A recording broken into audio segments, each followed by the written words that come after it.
वैद्यकीय क्षेत्रामध्ये तज्ज्ञ आहात. अनेक विषयावर आपण संशोधन करून पेटंट मिळवलेलं आहे आणि सध्या आपलं काम सुरू आहे. जगभर आपल्या नावाची कीर्ती आहे. अमेरिकेत सुद्धा आपण मोठ्या प्रमाणात संशोधन केलेलं आहे. नेमकं काय सांगाल आजच्या या संशोधनाच्या विषयी? मी शास्त्रज्ञ doctor Siddharth M Jondhale, Siddharth hospital and research centre, Nanded, Maharashtra, India. Siddharth hospital and research centre अतिशय कायद्यामध्ये पब्लिश केलेलं आहे for the public benefit, very legalise. आणि संशोधन जे आहे की मी अनेक वर्षापासून या सायन्समध्ये काम करत आहे. वेगवेगळ्या रोगामध्ये याच्यामध्ये जे रिसर्च जो आहे, जो विषय आहे की बुद्धिझम आणि सायन्स याचं जे कनेक्शन आहे, संशोधन जे आहे की कोणताही रोग असतो त्या रोगाला त्याचं कारण असते आणि बुद्धिझमची आवश्यकता का आहे सायन्सला? कारण जसं उदाहरणार्थ रोग आहेत, जे रोग होतात ते पहिला जो कन्सेप्ट आहे बुद्धिझमचा पालीमधला जो कन्सेप्ट आहे मनोपुभंगमा धम्मा, याला सायन्सचं कसं कोरिलेशन आहे.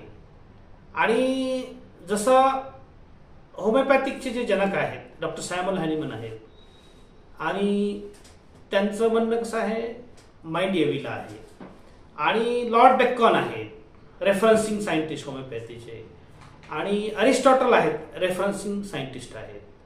तर हे मूळ जे कारण आहे ह्या greatest scientist Aristotle, great Lord Bacon sir आणि ग्रेटेस्ट डॉक्टर सॅम्युअल हॅनिमन, हे कनेक्शन का आहे की लोकांचं जे कल्याण आहे की बुद्धिझम हे कसं आहे की माइंड आणि मॅटर जे आहे, आपलं माइंड आणि मॅटर याचं जे कोरिलेशन आहे त्याला इंग्लिशमध्ये कॉन्शियसनेस म्हणतो आपण. कॉन्शियसनेस त्याचं कोरिलेशन जर केलं आपण, कॉन्शियसनेस कोरिलेशन कुठं जात आहे की त्याचं कॉन्शियसनेस कोरिलेशन मॉलिक्युलर बायोलॉजीमध्ये जात आहे. म्हणजे संशोधनाचा जो पार्ट असतो, थेरॉटिकल कन्सेप्ट जो असतो, काय असतो की ग्रेटेस्ट सायंटिस्ट ग्रेट इर्विन सॉल्डिंजर त्यांचं जे बुक आहे त्याच्यामध्ये काय आहे new science of molecular biology.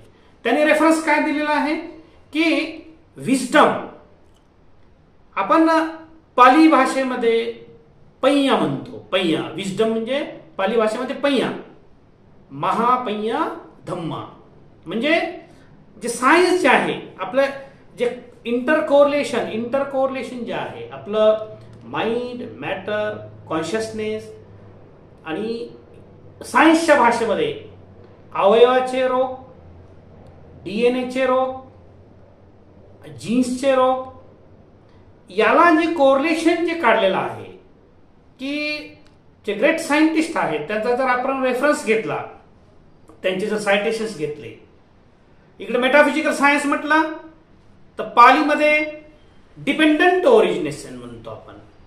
पालीमध्ये पटिच्च समुद्र पाद गंभीरो होती. हे का सांगायचंय की जगामध्ये दुःख आहे आणि दुःखी कोणी राहू नये. बुद्धाचा कन्सेप्ट कसा आहे, वैशालीला जी महामारी आली होती 2600 वर्षापूर्वी, जी महामारी आली होती त्या महामारीमध्ये ग्रेटेस्ट सुप्रीम सायंटिस्ट बुद्धा त्यांनी इन्व्हेंट केलं. काय इन्व्हेंट केलं? त्यांनी थेरॉटिकल बेस, त्याला थेरी, प्रॅक्टिकल, त्या काळी की जो प्रयोग असायचा मेडिटेशनचा असायचा, त्या काळी वेगवेगळे वर्क असायचे. रतनसुत्तामध्ये पाहायला मिळते, आपल्याला त्रिपिटकमध्ये पाहायला मिळते. ते पूर्ण जे इव्होल्युशन ऑफ द डिसीज, रोगाची उत्क्रांती कुठं आहे? मनामध्ये आहे. रोगाची उत्क्रांती सायंटिस्ट फाइंडिंग्स काय आहेत आजकाल? इर्विन सॉल्डिंजर ग्रेटेस्ट थेरी, काय ग्रेटेस्ट थेरी आहे? Molecular biology, new science of molecular biology. Chromosome आहे, मेडिकल लँग्वेज मध्ये आम्ही डीएनए म्हणतो, आरएनए म्हणतो, जीन्स म्हणतो. ह्या मॉलिक्युलर बायोलॉजी फार अतिशय अनमोल आहे. का? कारण जेव्हा अनेक रोगी हे रोगाने त्रस्त आहेत आज जगामध्ये, कारण त्याला का गरज आहे? बुद्धिझम अँड सायन्सची का गरज आहे? की सायन्सची इव्होल्युशन ग्रेट आहे. का ग्रेट आहे? की जेव्हा माइंड आणि मॅटर कॉन्शियसनेसचे जेव्हा आपण अनालिसिस करतो, त्याचा सहसंबंध कुठे जातो? डीएनएशी जातो, आरएनएशी जातो, जीन्सशी जातो. ही मेडिकल भाषा आहे. कारण जगाला आज सुख शांतीची गरज आहे आणि जागतिक सुख शांतीसाठी बुद्धाचं योगदान जागतिक लेवलला सुख शांतीचं महान आहे. आणि बुद्धाचे अनेक विषय आहेत. बुद्ध फक्त आपल्याला सुख शांतीसाठी मिळतात, पण बुद्ध हे अनेक विषयाचे महामानव, ग्रेटेस्ट सायंटिस्ट असे त्रिपिटकमध्ये आढळून येतात. त्रिपिटक अभिधम्म हे बेसिक तथागताचं नॉलेज आहे. सुत्त पिटक आहे. हे का सांगावं? जगाला आज हॅपीनेसची गरज आहे. जग त्रस्त आहे, दुःखामध्ये आहे. रोगाचं दुःख वेगळं आहे आणि मनाला सुख शांतीसाठीचं दुःख वेगळं आहे. आज जगामध्ये दुःख नसू नये सगळ्यांना वाटतंय, पण दुःखी राहू नये यासाठी बुद्धाची थेरी आहे. काय बुद्धाची थेरी आहे? बुद्धाने इन्व्हेंट केली की जगातील मानवजात स्त्रीला सुखी होण्यासाठी एकच मार्ग आहे. काय आहे? जो थेरॉटिकल मार्ग आहे, डिपेंडंट ओरिजिनेशन. हे आस्वाखय्या धम्मा होती. जेव्हा आपण डीएनए, आरएनए, जीन्स जेव्हा आपण अनालिसिस करतो, स्टडी करतो, एन्झाईम म्हणतो आम्ही, एन्झाईम इन सायन्समध्ये आणि पालीमध्ये आस्वाखय्या धम्मा.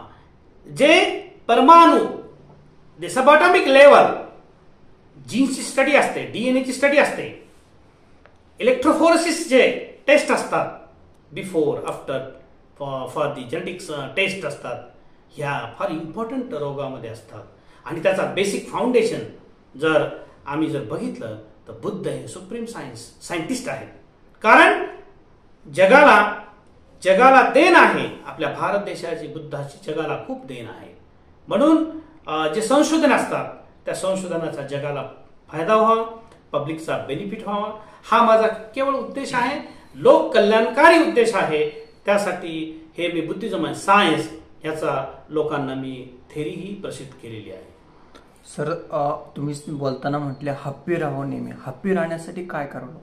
हॅपी राहण्यासाठी हॅपी का राहत नाही त्याचं कारण बघितलं पाहिजे. आपल्या मनामध्ये कंटिन्यू आपण राग, द्वेष, मोह असतात. आपण का हॅपी राहत नाही?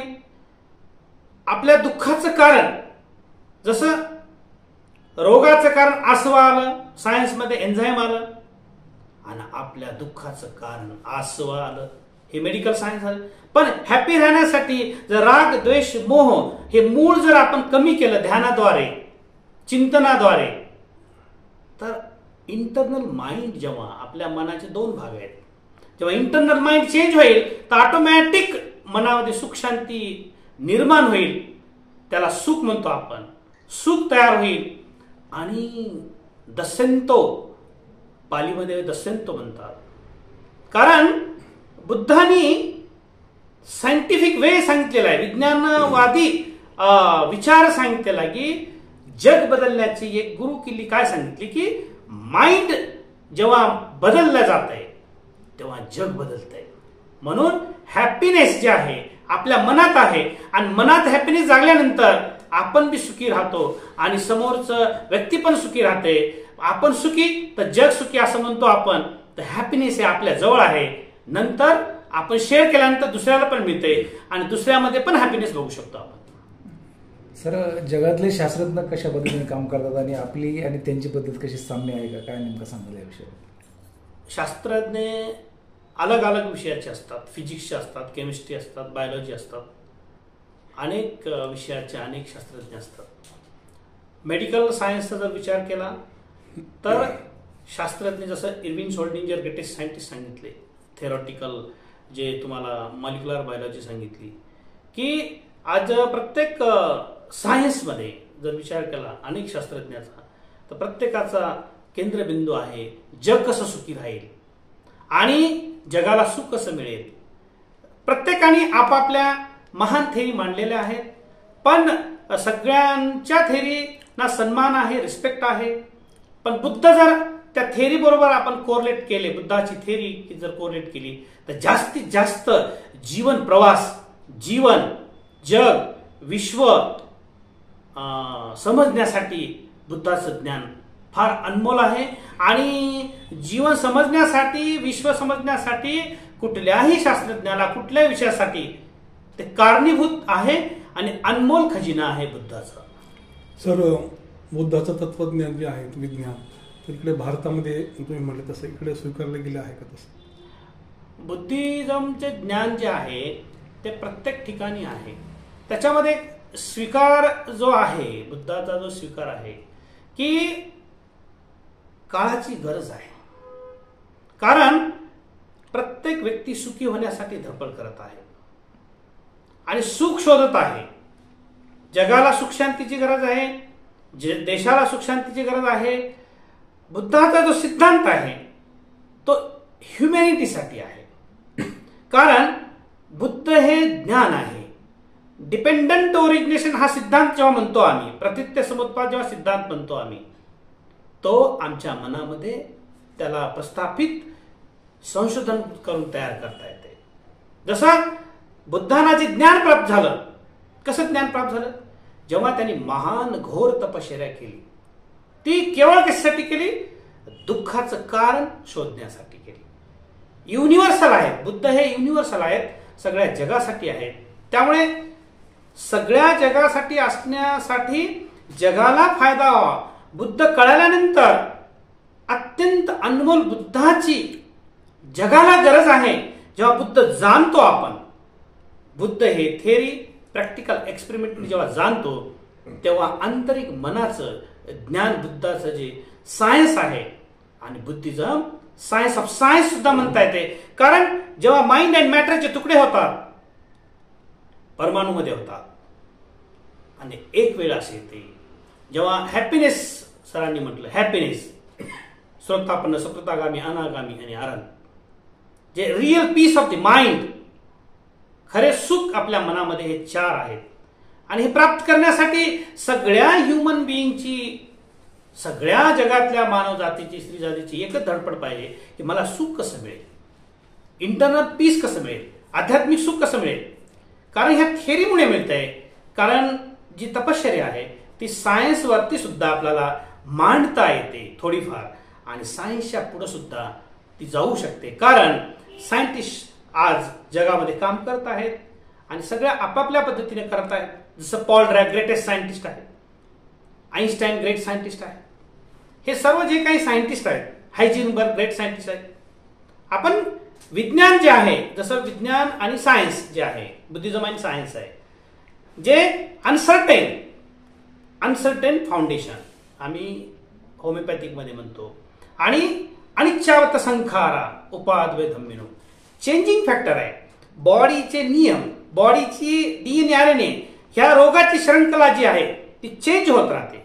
त्यासाठी आम्हाला अंडरस्टँड करण्यासाठी, सायन्स अंडरस्टँड करण्यासाठी बुद्धाची गरज आहे.